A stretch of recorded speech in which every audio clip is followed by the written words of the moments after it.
Peace, everybody. It is I, the Emma, Energy Master Allah, and you are watching the Leopard in the Mirror, Canticle of the Mutant Guardian lecture series. We are on episode 5, and we are still in book 1, Descent of Knowledge. And today we're doing Canto number 3, which is Understanding the Crystal of Mind. If you don't already have your copy, make sure you go on Amazon, grab that, The Leopard in the Mirror, Canticle of the Mutant Guardian by myself.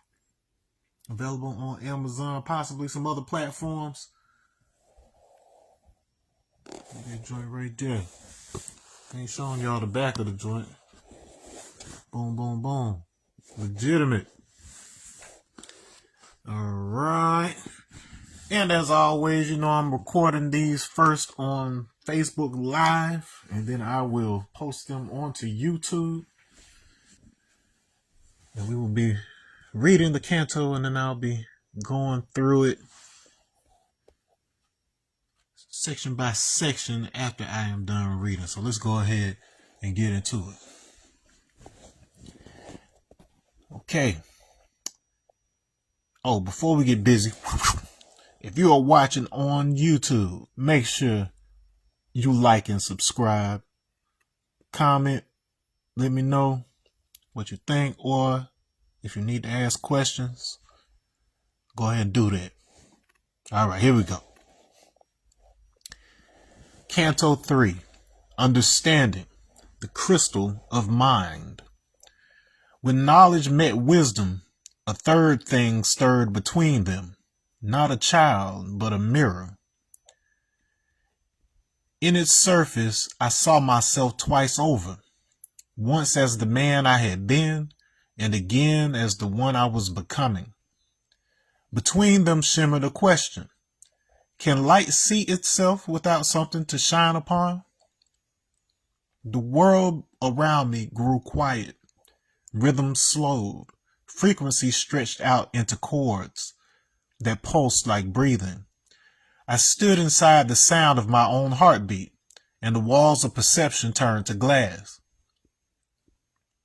That's when I first heard him, the one who didn't speak in words, but in resonance. His tone was mine, older and steadier. It was as if my echo had learned patience. You called me, he said, and so I came. I am what you've always been when you stopped pretending to be anything else. The Guardian's eyes were sound, not sight. They hummed with a frequency that rearranged my thoughts into symmetry. He was no angel, no ancestor. He was what both had been pointing toward. Understanding, he said, is the moment you stop asking why and start asking how. How will you live the truth you've found? How will you hold what breaks you without becoming broken?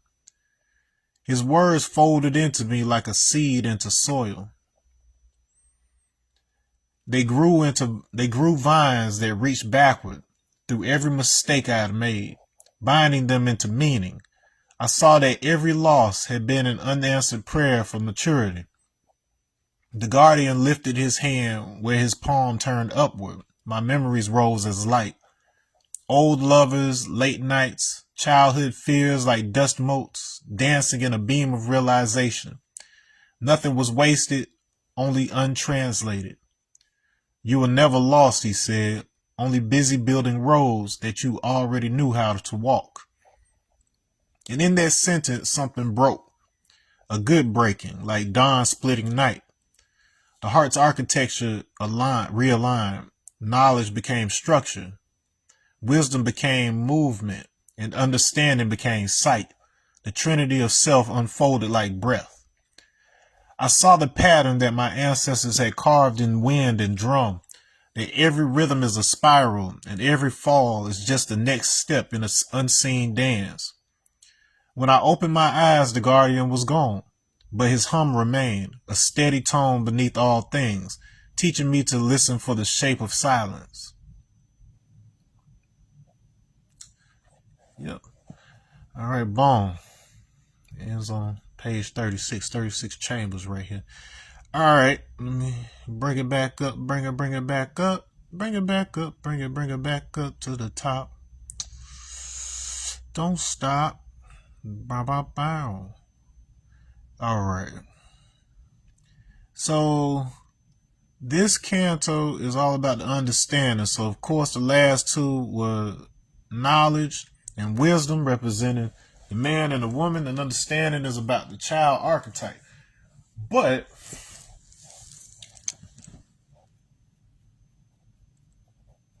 we don't when it comes to supreme mathematics, we aren't even necessarily talking about manifestation from the mental into the physical until you get to born. So that's the number 9. So 3 times this right here. And what that shows you is that once you hit that knowledge add a cipher, your physical experience is building on something that had to be assembled in the mental first. And an important thing to break down about the word mental and the word mind is that these extend from a word meaning measurement. So that means that the measurements exist before the physical can exist. And one thing you'll learn about understanding with respect to both insight and eyesight is that we as a species, as a species of men on this planet, the way that we see the physical environment and the way we interact with that physical environment is a direct consequence of the arrangement of our body. Our body is like an instrument that plays this experience of reality into our perception. So every single atom in our body, every single cell has a very specific arrangement of mechanisms that generate tiny electromagnetic fields. That's what light is. Light is electromagnetic disturbance. It's field disturbance. And all a field is a specific set of information or equations that dictate how the physical world interacts with itself. And so if you look at numbers, like I know the way that we do symbology is based on symbols that we place on concepts. But if you can think of each of the numbers that we landed on as being, so 1 through 9 and 0, knowledge through born and cipher. If you look at each one of those as being its own field of information, because like each one of the numbers in the supreme mathematics has specific characteristics with it. And so by us understanding those specific characteristics, it gives us further insight into the way that the numbers themselves interact. And it's outrageously consistent throughout, advanced math as you know it. Like if you're doing arithmetic or whatever else, if you also know the qualities associated with each one of those numbers through the supreme mathematics, you get it bridges insight when you apply things like equations to the situation, because those equations represent a specific structural order in the relationships between those numbers. So if you look at the relationships between man, woman, child, all of that is also having relationships that function similar to equations. You can more accurately predict behavioral outcomes when it comes to us. And so because we're talking about quantum, when you're talking about numbers, this idea of these qualities having specific interactions in the form of measurement are essential to understanding how thought assembles and then converts into action. And it's that conversion that allows fields to arrange themselves such that matter arranges itself, and when those fields combine with those tiny fields, like when all those different fields being generated by your cells coupled together, it develops into the outward projection of form that you associate with your whole body. But it's not that each cell contains the instructions to make the final body necessarily, so much as each cell is given a specific set of mathematical relationships that, relative to its position in space, it just naturally forms what we are. And that distinction is important because that's what Allah is. Allah is arm, leg, arm, head, but it's a geometry. It's a specific mathematics and field arrangement, so it doesn't have itself a need for physicality in the classic sense that we recognize, but it's to say that that is the measurement or the mental pressure that is informing the arrangement of the atoms and the molecules and things that make up your body at the end of the day. So if you understand how the image of you forms into a morphogenetic field before you're ever even a full physical body or whatever, then you can conceptualize how the child archetype isn't necessarily talking about the physical child yet or whatever. It's that twinkle that's in the mother's eye before the baby's even born. You know, and so the physical is actually being informed by it. That's why 3 times 3 equals 9. Okay. It says when knowledge met wisdom, a third thing stirred between them, not a child, but a mirror. And if you have children and both parents are in the house enough for both of y'all, you know, for y'all to be able to observe each other and be able to observe the child, you'll notice that that child is a reflection of the both of you.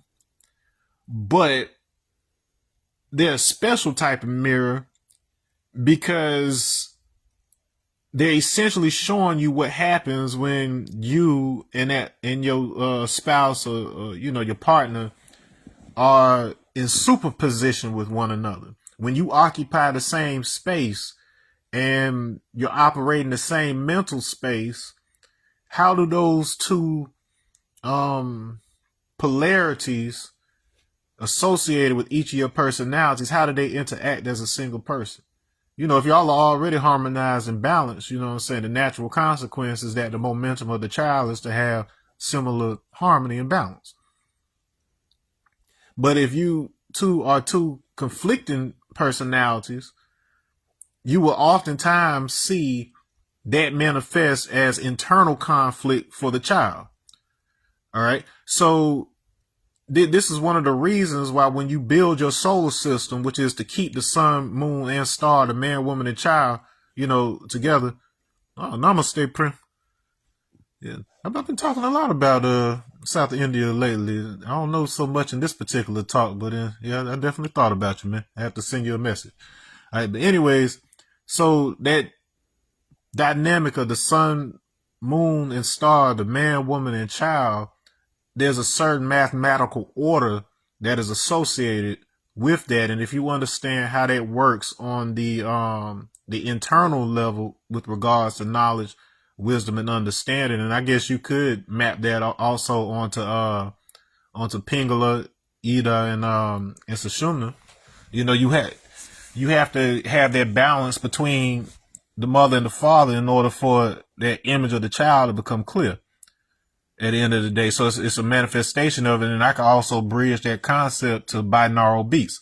So binaural beats is when you're playing two slightly different signals in each of the ears. So you have one slightly higher signal playing in the left ear and the other one in the right ear. And what your brain does is that it picks out the average of those two signals, and then it's basically creating a ghost signal in between that you could look at as a virtual frequency environment. So it's entraining both halves of the brain such that the functions that are normally kept separate by the logical half of your brain and the part that It's holistic and just takes in all the information without cutting anything out.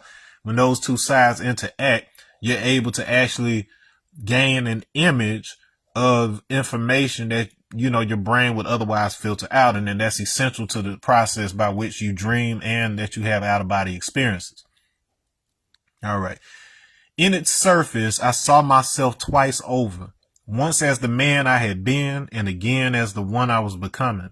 Between them shimmered a question. Can light see itself without something to shine upon? The speed of light, one way, has never been measured. When you look at that measurement that they give for the speed of light in meters, in miles per second, that's 186,000 approximately. That is actually the two-way measurement. They've only ever been able to measure the speed of light based on the reflection of light off of something. They've never been able to measure it directly from its source. It's impossible.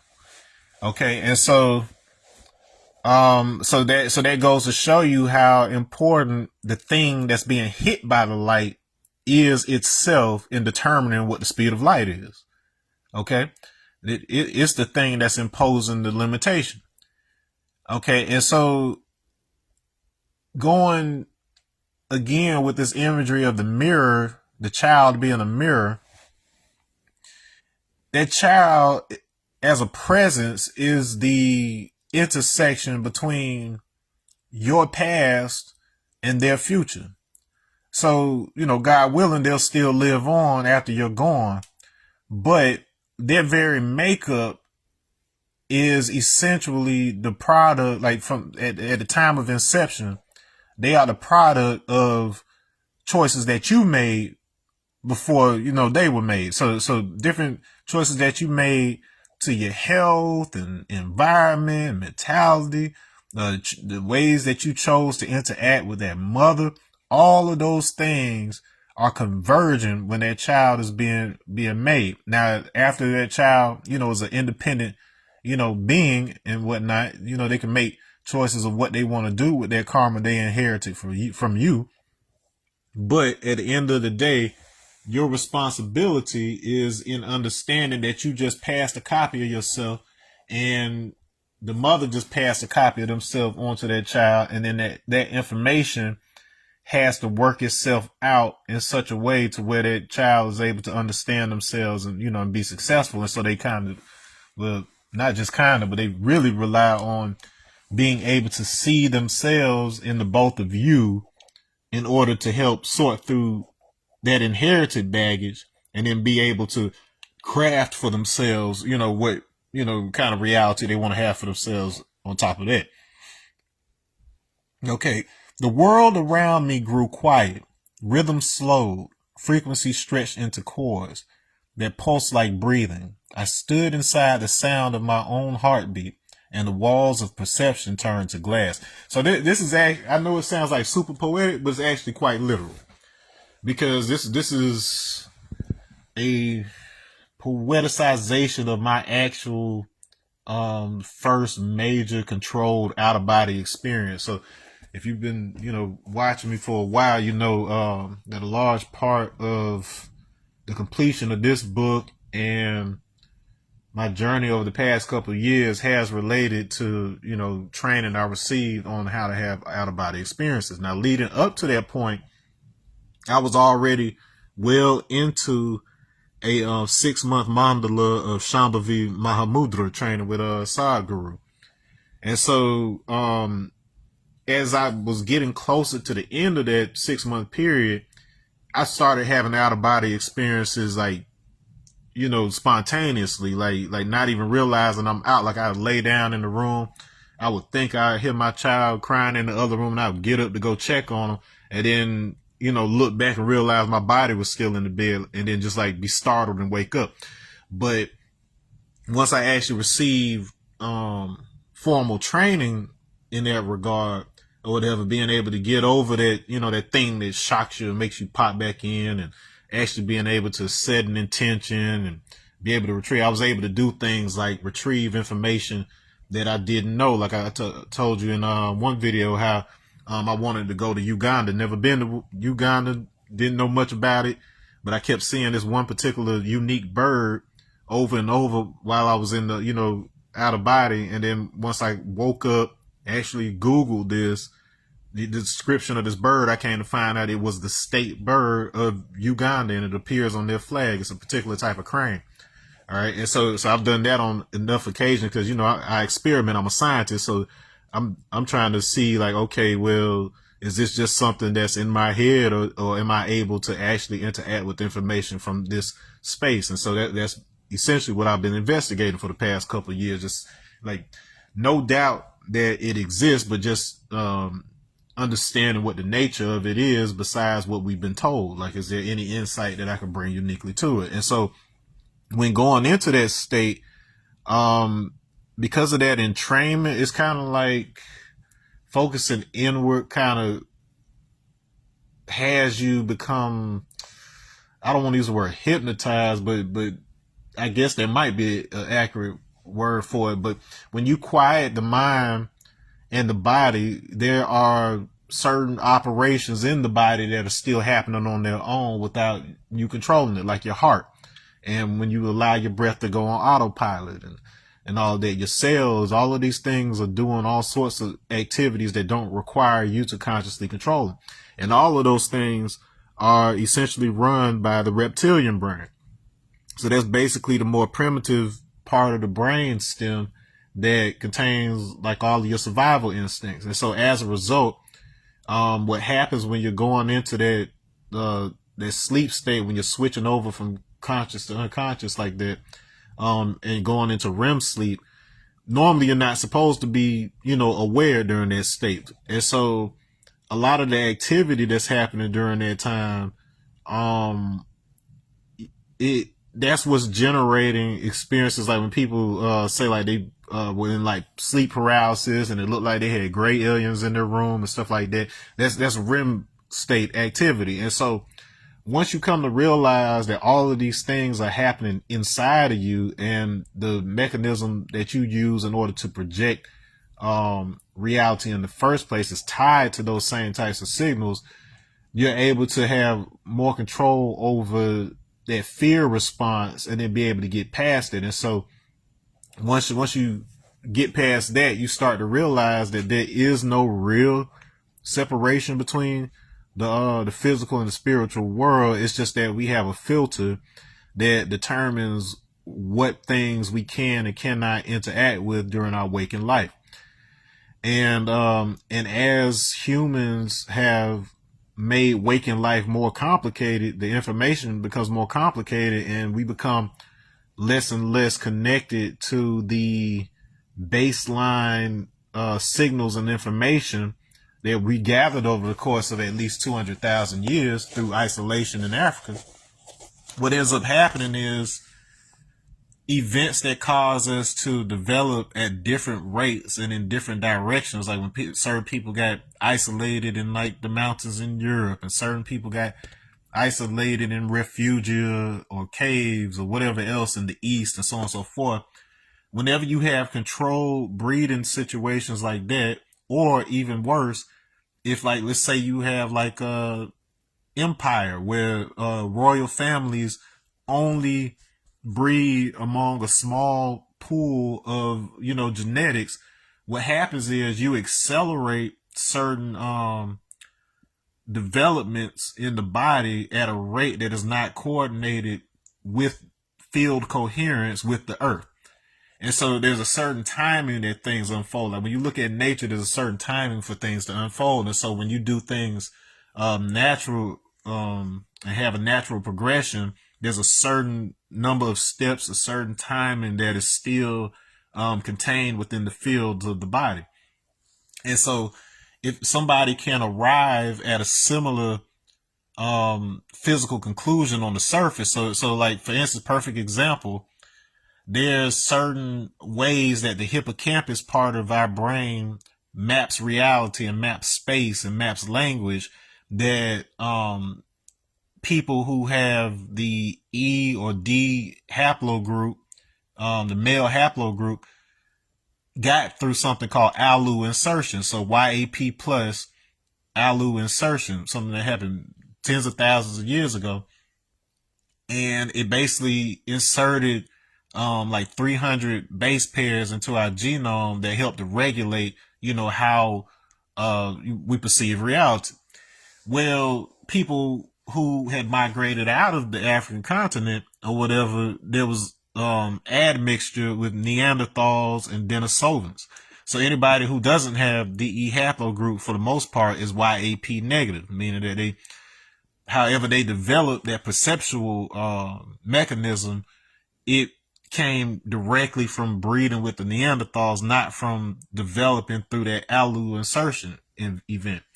And so once again, it creates a similar biological outcome, but the timing of these things and the means by which it was arranged are drastically different. And so what happens over time is that the very mechanism that our brain uses to map reality and then in turn encode symbols, it has semantic drift. So there's a natural form of semantic drift. It's not just something that happens outward in society, but it's like the actual symbolism and the actual geometries and field relationships that our brain uses to construct the virtual environment that we experience during dreams, that drifts. So it's possible that the same information received through light and other omnidirectional impressions in an environment that's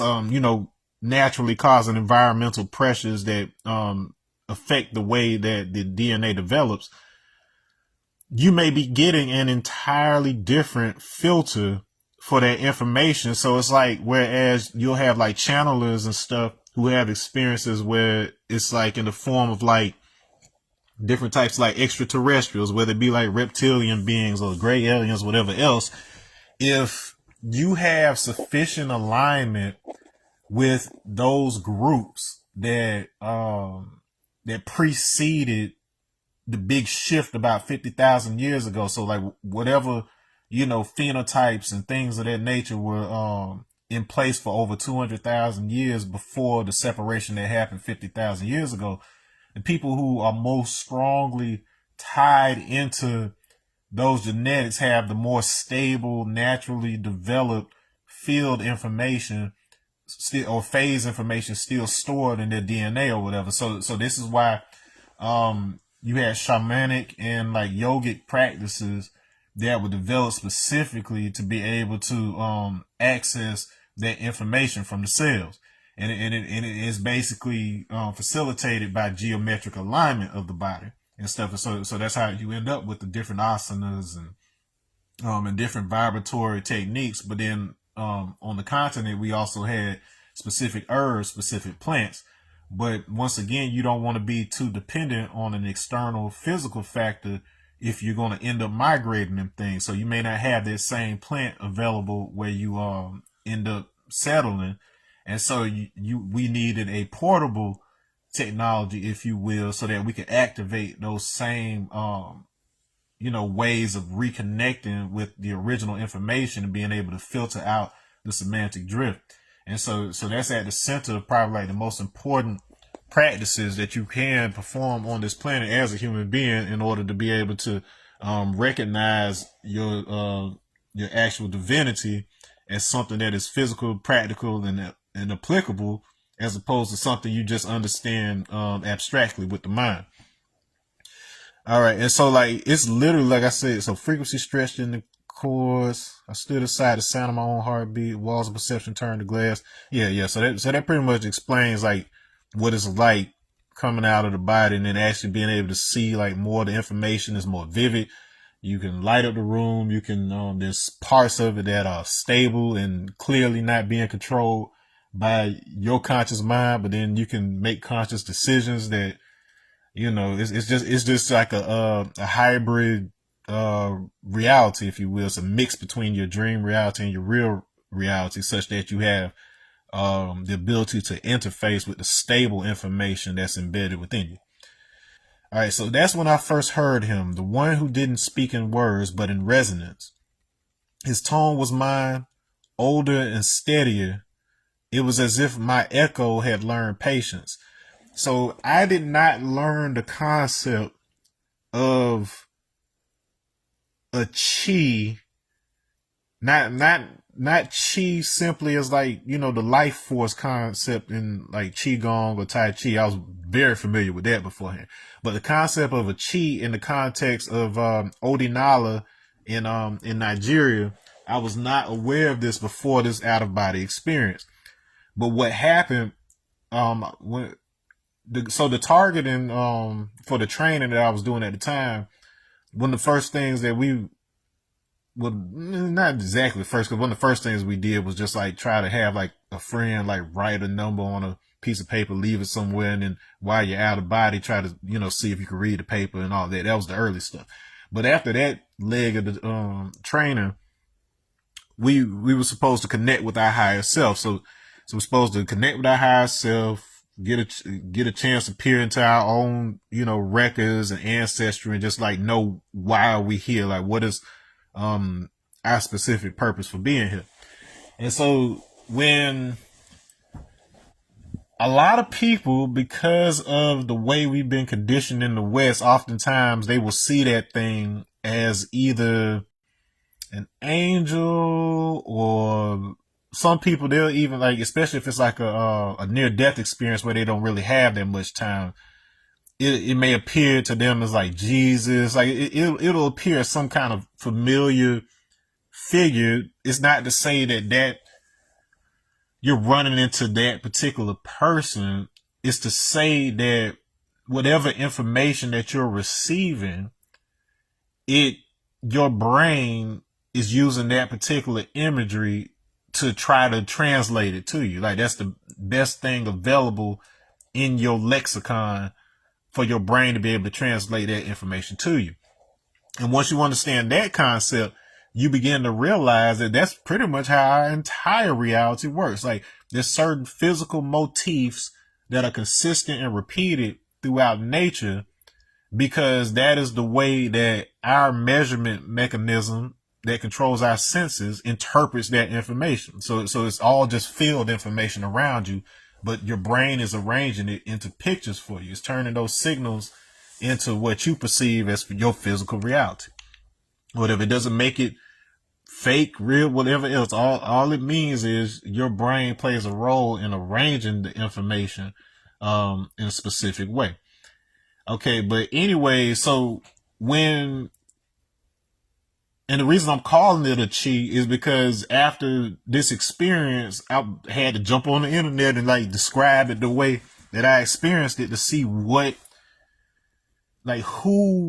throughout time and history, whose scriptures or whose religion or spiritual practices, who had a description that matched what I had gone through. And so the best description was the chi in Odinala. And I've since learned that it's kind of a common type of description within clusters of cultures, whether it be Yoruba to a degree, or just different cultures that are in that same area or whatever. They all have very similar ways of describing it. But anyways, so when he appeared, it was like so first and foremost, I started to realize that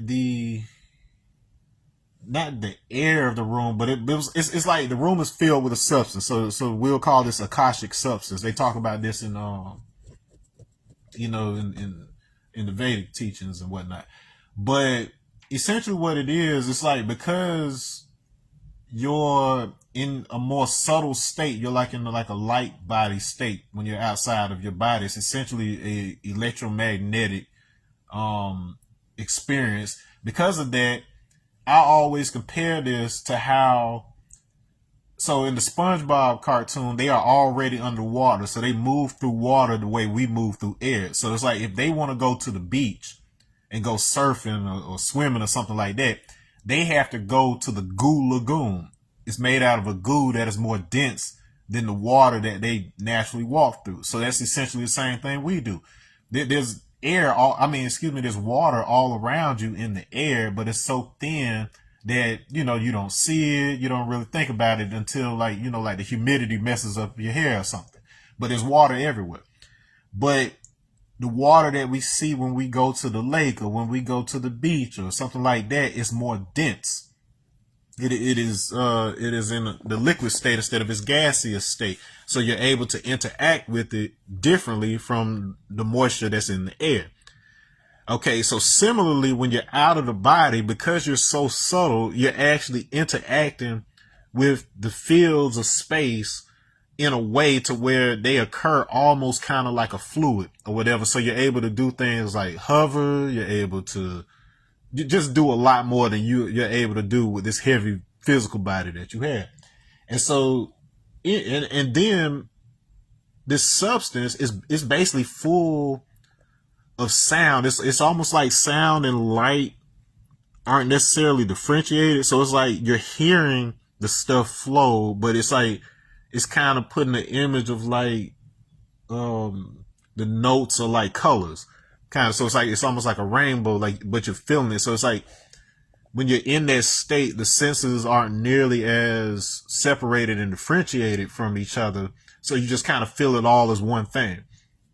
And so, so anyway, so after I like actually stop and start to like observe this instead of like trying to go, I don't know, a lot of people who have OBEs, they're trying to do stuff like go find the ice wall in Antarctica. They're trying to, I don't know, see some aliens. I don't know what it is they're trying to do, but me, once again, I'm being a scientist. I want to actually study what's really going on over here. And so when I walk into my master bedroom in my apartment, I see what looks like kind of like a spout, like a funnel forming like near the ceiling where this substance is starting to kind of condense to some degree and start to pour onto the ground. Like, and so it starts to form a figure who is essential. Like if you imagine like, and I'll tell you exactly what it looked like at first, 'cause it was startling. Like imagine those statues or drawings that you see of like a Shiva or Krishna, like sitting in artist sadasana, so sitting cross-legged in meditation or whatever else. So as this stuff is pouring on the ground, I can see the outline of this figure forming. So he's like transparent at first, and it's like the shape is forming as if it's like morphing into that shape of him sitting down. So as he finally solidifies and like gets some color in him, he's finally solid or whatever else, the liquid is like, it finds its places and it hardens like this. And so this dude at first, so the first impression I got when I see this is like my heart, and it's like, and I'm not saying this out loud, like nothing's being said out loud. It's like everything is instant. It's like, people use the word telepathy, but then it's just like the whole substance that you're submersed in has all that information. So any thought and whatever else, and to be real, it can sound kind of like a lot of noise, to some degree, but it's pretty harmonic. But at the same time, you can focus in on one thing or another and it'll quiet everything else. And then you're actually able to focus in on a particular sound or a particular person or whatever. And then they'll come into like actual, physical, like you can actually see them and stuff. But like that's just to give you an idea of the fluidity of the space when you're in this experience. So anyways, so this figure, I'm hit with this impression. I'm like, Adiyogi? But then at the same time, I'm like, but somehow it felt like it was myself. It felt like it could have been Jesus. It felt like it could have been my biological father who had passed a few years ago. Like it felt like all these things at the same time. And it was kind of confusing. Like it was just like a confusing energy that I felt. I was like, what is this? Like, it's like, and then the better word, it wasn't necessarily confusion so much as it was really a hard pill to swallow. Like it was like I understood and knew and remembered something while it was happening. And my brain was just trying to wrap around, like, is this what people have been seeing this whole time and just been interpreting it as something separate and all of this? Like, that is not what that is at all. And so he doesn't say it out loud, but basically, like, I'm hearing and understanding everything he's saying, but basically he's instructing me to come sit next to him. And then, and then, and then basically like do what I would normally be doing, in my afternoon practice, like when I was getting ready to do either Shamba V or like, Isha Kriya or something like this. And so I had to sit down. He has me, so I had to, go into meditations. I had to tilt my chin up like I normally do, so my head is angled properly, close my eyes. Like, you never close your eyes in a dream and things because, that usually makes you wake up. But then, like, I'm still here in this experience, and I close my eyes, and then it feels like a different set of eyelids opens up. And then, so now there's stuff I can see in the room, like on the walls and whatever else that I couldn't see before. Like, there's like all these clocks for some reason in my room, just so much extra information that I couldn't see before during the OBE, let alone when I'm awake. And so when I finally turned back around, turn my head to look at dude, I realized, all right, so first and foremost, I have to look up at him because he's got to be a couple feet taller than I am, and I'm 6 feet tall myself. And this guy looks he looks like me, except there's enough detail and difference in his face to where he looks like he could be my parent, or he could be like a ancient ancestor, but for whatever reason, he felt both like he was older than me, but also from the future somehow. Like I'm sensing all this at the same time, but at the same time, I'm understanding like he's like the composite of every version. All right, I'll put it this way. So in that state, so your chi is basically just a drop of, the supreme or whatever, but it's your personal drop of it. So in other words, they're like a mirror for you. So it's like, imagine that you're a crystal and that's the light shining through you. So because you're the crystal, of course, you're going to direct that light in a specific direction in a particular shape or whatever else. Better example, imagine that you're like a flute that's hollow. And so breath is breath, but when that breath goes through you, it makes a particular sound. And so what happens is whenever you see divinity, it's always going to look like you. It's always going to be the most perfect version of you, because your existence right now is specific to a particular mission and a particular purpose and a particular function that you're supposed to be serving while you're in the physical. And so naturally, it's not surprising that I'm essentially seeing this like muscular, taller, like reddish brown complected, timeless figure with like, and his hair was like, it was like in locks, like this same like style with like the bun at the top that you would expect from like a Shiva or Krishna or somebody like that. And it was like his hair was like way longer than mine, but he didn't have facial hair. So I have like a beard and everything else, but he had like a clean face, slightly different cheekbones than mine. Like I said, like he was like a distant relative, but like me at the same time.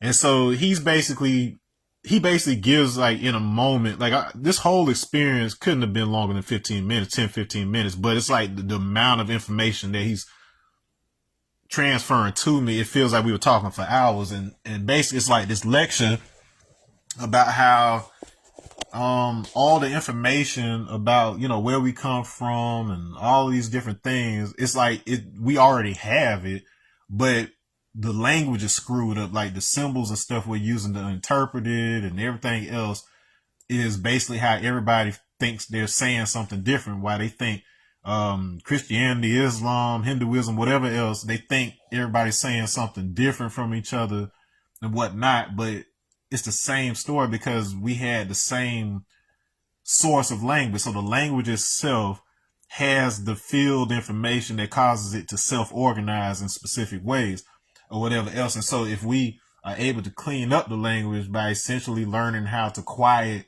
the ego and be able to empty ourselves, you're basically just observing the flow of that substance go through you and then just taking notes at that point instead of you trying to project something onto it. And so after that, he takes me up. That's the best way I can describe it. I can't even say it's physically up, but it's like it's almost up to like another density level, if you will. And so when you hear people talk about the world is flat whenever they're in the OBE, it's not because the earth is itself flat inherently, but because you're actually moving up to a fourth density perception. And so just in regular geometry and topology, if you understand that when a 3D object is viewed from fourth dimensional perspective or whatever, that 3D object flattens out because you're able to see all the information of that thing at one time, pretty much. And so, so what I'm seeing, like when he takes me up, is like, it's this ring. Like I could feel the ring like my whole time I was in OBE, but this is the first time I was able to see it, where it's like, it's kind of like a giant halo or like a torus that surrounds you. So you basically got like this omnidirectional view that you don't have when you're physically awake.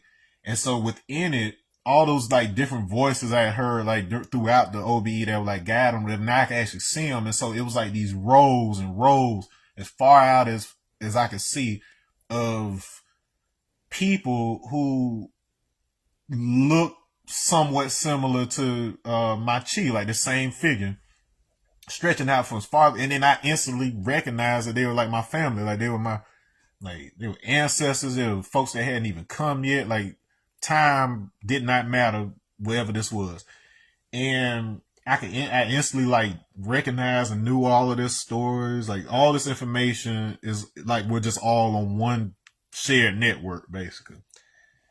And I'm looking down, so he's showing me like the land. So originally all the continents were like one land mass, and then it only had like one like kind of dark river that ran across it, and so it couldn't like really flow that much, and so it was like a murky color. And when the continents break up or whatever, that river flowed, like they flowed from like Africa into the Atlantic Ocean, and then South America into the Atlantic Ocean or whatever, and so they became blue.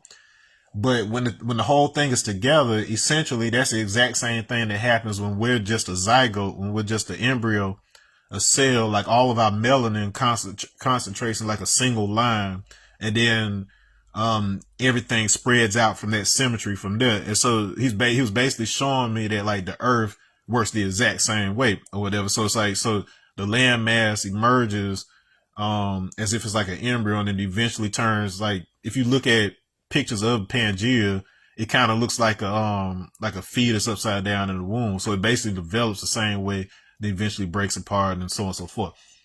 But anyway, so it shows me all of this. And then after, kind of seeing the answers, kind of getting all this information, I wake up, and because all of it was like basically beamed to me in an instant, I spent the past couple years up until now, like unfolding and figuring out what that information is. So I'm much better at explaining it now. But at the time, I'm like, what the heck? Because I have no point of reference for any of this. But then the more I researched and, listened to testimonies, I found that some of everybody throughout history, whether it be people from today or whether it be, spiritual figures from the past, they're all explaining the exact same phenomenon, but were limited to whatever language was available to them. And so I had I don't want to say advantage, but I had an opportunity in the fact that I was able to understand it mathematically and stuff. So if you can deduce things back to the like mathematical form or whatever, you can find ways to communicate it and translate it to different audiences from that place. All right, but that's just to give you some foundation, because that is essentially what I'm talking about in this particular canto, is that out of body experience. He said, "You called me." He said, "and so I came. I am what you've always been when you stop pretending to be anything else." So me being in that state and being, 100% myself, having overcome that fear, been able to exit the body, and I've done this several times since. So it's almost like riding a bike at this point. Anyway, he says, "The Guardian's eyes were sound, not sight. They hummed with a frequency that rearranged my thoughts into symmetry.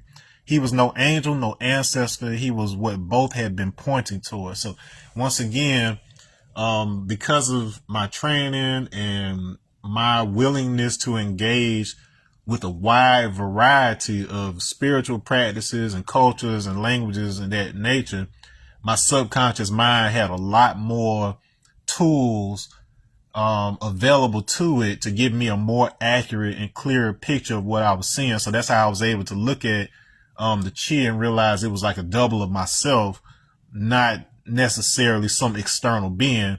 And throughout the experience, I realized I wasn't like out of my body like OBE suggests, but I was actually inside my own body as a microcosm of the universe.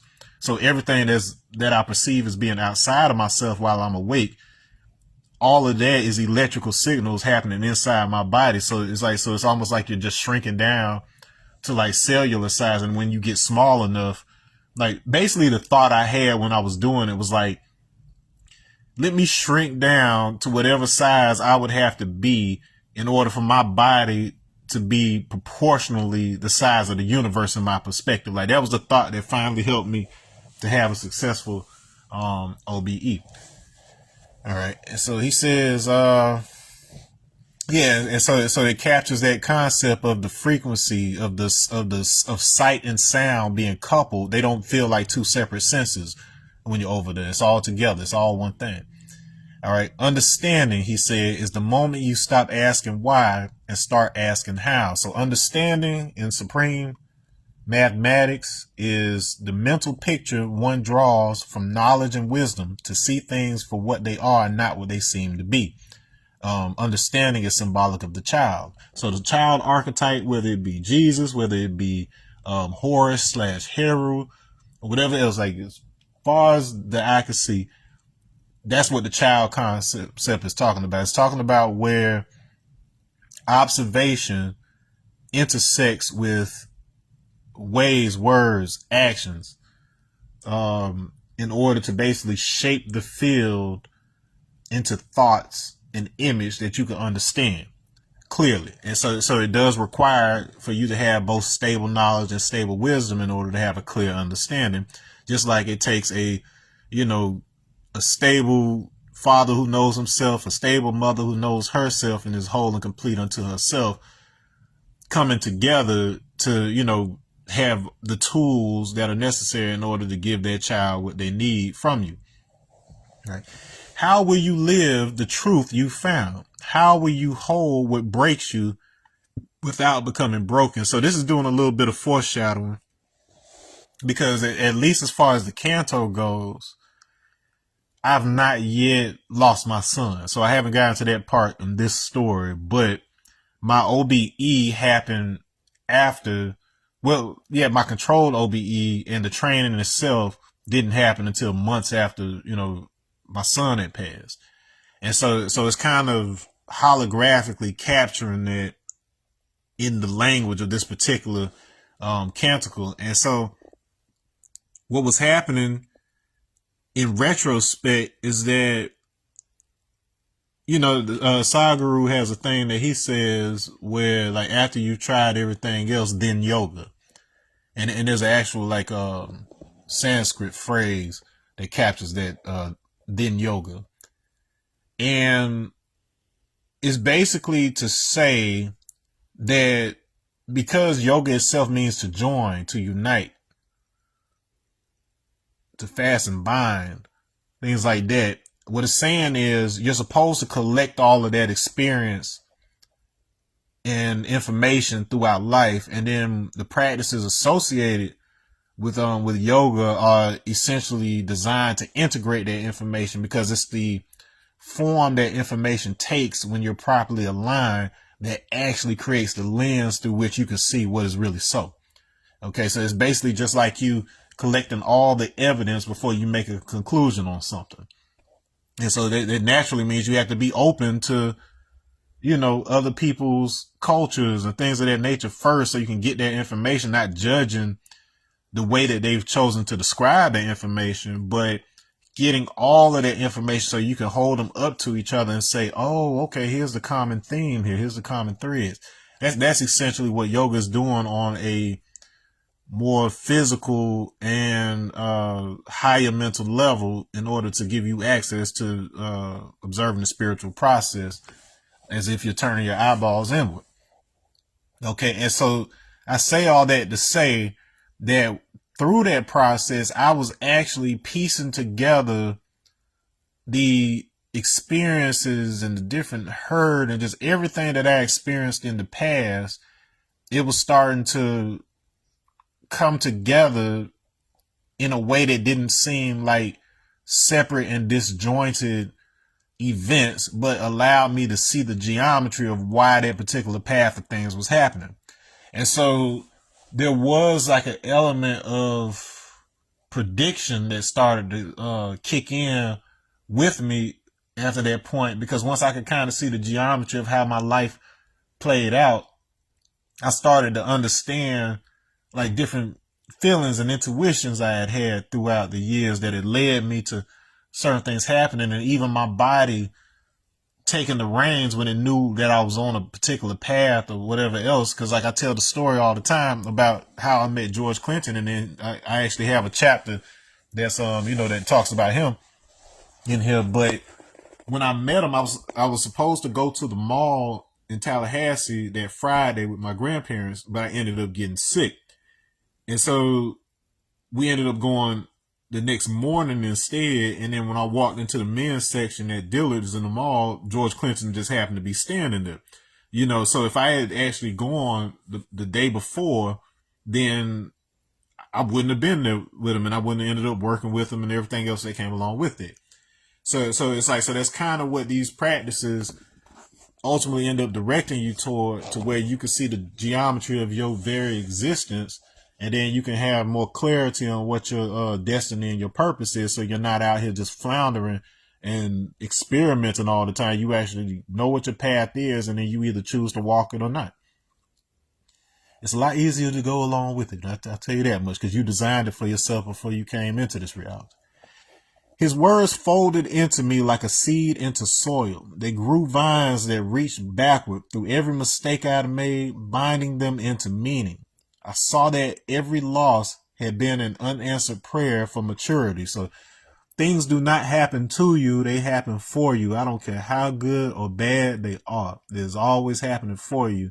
And sometimes when we are off our trail, there are things that are more intense that might happen that are trying to knock you back into alignment and stability. But as long as you are regularly, realigning yourself through your practices or whatever else, you don't ever get too far off base to where things happen and need to set you back in. But at the same time, if you will it so that you want to have radical transformation to your particular situation in life right now, then this is part of what Sadhguru would describe as either collecting karma or taking on karma. We usually think of it as something that you're trying to get rid of, or that you're trying to overcome, or something that's trapping you, or whatever else. But karma just means action. And so at the end of the day, if you don't have action, you're still stuck, inactive. You're not growing. You're not moving anywhere. And so it's not that karma is bad. It's just a matter of you cleaning up that action, which is causing momentum in the direction of something that you don't want.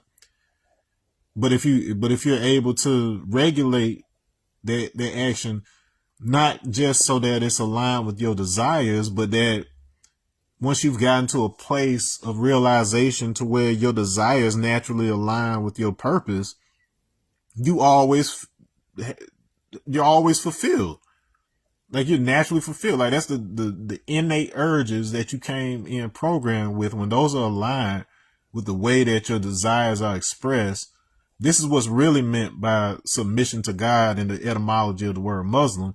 It's not meant that you're supposed to bow down to something that's separate from you. What it's saying is that once you submit to the purpose that you created for yourself in your most divine form, then life just goes a lot easier. But by the time Islam comes along as a formal type of religion in the let's see, seven, was it 6th to 7th century? Was 7th century? Yeah. So by the time it comes along 7th century with Muhammad, it's basically going through the filter of people who have experienced humanity long enough to know that if we break it down in detail and say, okay, well, this thing isn't necessarily bad, but it's only good for you in this circumstance, that circumstance, or whatever else. What's going to happen is most people are going to take that thing and still do it in the ways and during the times where it's not good for them. And so it just became easier over time for them to just be like, why don't you just not do that? So it's a lot like when you're a child and your parent doesn't necessarily tell you why you can't use the scissors or the knives at that time or whatever, because when you're a child, it's just easier for you to get it if your parents are just like, don't do it. But when you get older and you have more of a mastery over language and you have more experience, then someone can explain to you, it's not that scissors are bad. It's just that if you don't know not to point them towards yourself, if you don't have the motor control in order, you could hurt yourself or whatever. And so that's pretty much what it was intended to be, like the binding that's associated with the etymology of religion was actually just saying it's basically a set of training wheels. It's a set of boundaries that you place on people until they're mature enough to hold the scissors responsibly. And it's not religion's job to tell you when that is. When you're ready to hold the scissors on your own responsibly, you naturally just fall out of the confines. Like certain stuff stops making sense. Certain stuff starts to make a whole lot of sense. You start to seek. And then ultimately what you'll find is that there was nothing wrong with the religion itself. It's just that you outgrew it. It's not for you. Like there's nothing wrong with kindergarten. It's just you too damn old to be in kindergarten now. And then you have to let people who still need to be in kindergarten do that until they're ready to graduate. And so that's where the maturity comes in right here in this line right here. So the guardian lifted his hand where his palm turned upward. My memories rose as light. Old lovers, late nights, childhood fears like dust motes, dancing in a beam of realization. Nothing was wasted, only untranslated. So that was essentially the experience. Everything was becoming holistically understood by me as all these things that, I could place judgments on, or I can color with a specific meaning, and I started to see them for what they are and be able to see the nature of the substance that was facilitating those things in the first place. Like what's facilitating reality in the first place.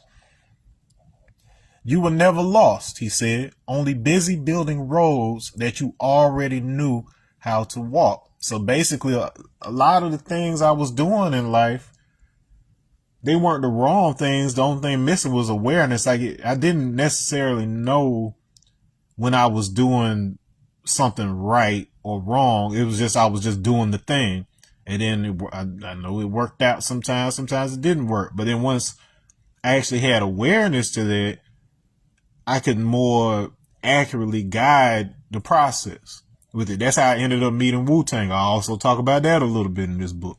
So by the time I left George Clinton's situation, I was aware enough of the things I was doing to kind of steer events that I was able to actually make a plan and say, okay, I'm going to have a conversation with this person or that person on this particular day, and I'm going to, exercise on that day, and blah, blah, blah. Like, I basically set up my schedule such that I would have a certain resonance with Wu-Tang, and then basically the opportunity to connect with them would present itself on its own. And that's exactly what ended up happening. Like, the whole world shut down after I gave that declaration for when the pandemic came. And so because of the pandemic, everybody was in their homes, everybody was going live on their Instagrams or whatever else. So it was easier for me to connect with these people who lived hundreds of miles away and who were otherwise inaccessible. And so this is the power of what I'm telling you right here. And in that sentence, something broke, a good breaking, like dawn splitting night. Yeah, so some realization right there. So once I realized that these weren't new roads, but paths I had already kind of set for myself in my more divine form, once I recognized that, then, it became easier to accept walking said paths. The heart's architecture realigned. Knowledge became structure. Wisdom became movement. And understanding became sight. The trinity of self unfolded like breath. So what I'm observing becomes a more tangible mathematics, if you will. Wisdom, I know we oftentimes use wisdom and knowledge interchangeably in our speaking in the West, but through getting the supreme mathematics and having specific distinctions for these words, associating wisdom with movement, with actions and speech and so on and so forth, that changes your relationship with it. And then finally with understanding as something that is seen through both eyesight and insight. It's not just simply that's in your head. It's understood because the image in your head is matching the image outside of your head. What you think of this thing actually matches the thing. There's resonance between the two. So there's a certain exchange that happens between those two things because they resonate. I saw the pattern that my ancestors had carved in wind and drum, that every rhythm is a spiral and every fall is just the next step in an unseen dance. Okay, so fall, when it's used in the ancient and esoteric sense, is referring to descent, and not necessarily physical descent. That's a 3D way of thinking. We're talking about ancestral descent as well. So in your genetics, you're basically arriving at a particular point and a particular set of potentials and possibilities based on what has been established before you got here.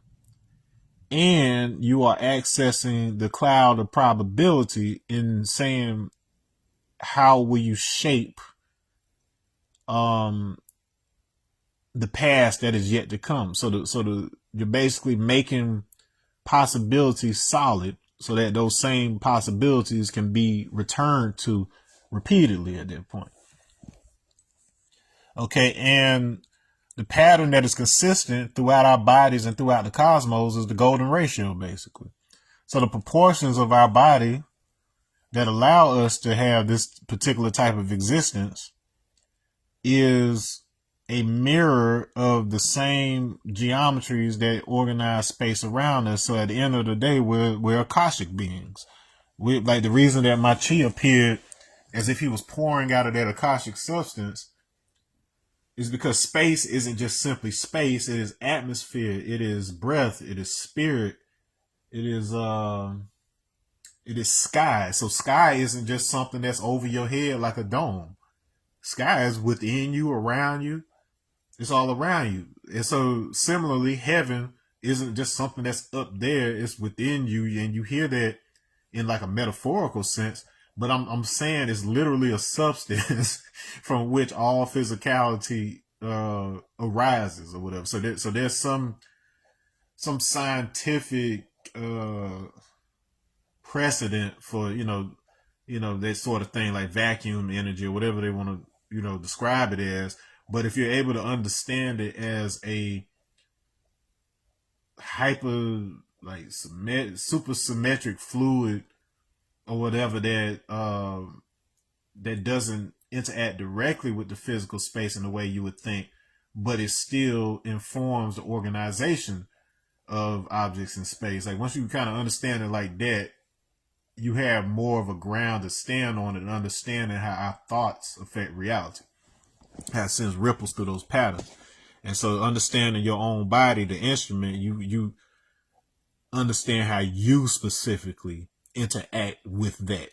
Like people, somebody else can get you in the general vicinity of understanding the controls to your particular existence, but they can only get you so far because only you can walk through that door. Only you can read those records that are related to you in that particular way. All right. When I opened my eyes, the Guardian was gone, but his hum remained, a steady tone beneath all things, teaching me to listen for the shape of silence. Yeah, so that's the end of the day. So yeah, so when I woke up, once I arose from my OBE, I was so amped and charged, like you would not believe. I'm talking about like the very color of the air, like more of how I experienced the world while I was in the OBE, more of that carried over into my waking life for a little while. Like throughout that day. And like the way, like the clarity of my thoughts, the coherence of things, like this realization, like I knew, like it felt like being reborn. So it's like, so the child archetype in this particular canto isn't even necessarily talking about somebody being born separate from you. It's about your own rebirth at the end of the day. And so you have to be reborn mentally, before you can even conceptualize physical rebirth or reincarnation. That's not something most of us have witnessed in that particular way. But if you understand how physical manifestation is preceded by what you're able to hold stably in your mind, then you can start understanding to some degree how one nature of our existence informs the other. Because according to like Odinala and Igbo cosmology and Odinala and all of that, it's the chi, it's that divine drop of the supreme that actually shapes the physical body. So the Mamadu. So you have a personal creator. Like it's only one creator, but that's your drop, your portion that creates you in its image. So it shapes itself before it shapes you. You are the same shape as it. You're the same image as it. You are both parts of that same soul. So it's not something separate from you. You can just look at it as one of the organs in your existence that you don't personally control. It's like you can communicate with it and whatever else, but its duty is to preserve the knowledge about you that doesn't change and the knowledge about the universe that doesn't change, so that you can use that as a guide and compass. So that's why that thing ends up manifesting to you in your perception as a guardian angel or a guide or something like that. But these beings are not something separate from you. In fact, one quick thing I'll explain that I've experienced like over the years in my trainings or whatever else is that certain figures, if you encounter them in one of those states, I've encountered, I put it this way, I've encountered a Buddha, I've encountered a Christ or a Jesus, but I immediately, because of the era that I grew up in, because I've grown up in a technological era where there's like virtual reality and different things like that, I immediately recognized that there was something about the interactions with these beings that felt like pre-recorded, kind of like it was kind of like um all the information about that being was there, but it was responding to me in kind of an automated kind of way. Like it was specific ways that that particular being is supposed to interact with a person once they encounter them. So it's like, I like to compare it to non-playable characters in a video game that are important to moving the plot along. So it's like you finally get to that particular character and then they give you specific information, specific directions that take you to the next part of the game. So it's like, so that's kind of how they occur. Like with Buddha, that situation, I was like, and then he appeared as like a floating, glowing, thin like statue, like it was like a yellowish, greenish, goldish, almost radioactive kind of like glow. And then he just kind of like floated around cross-legged.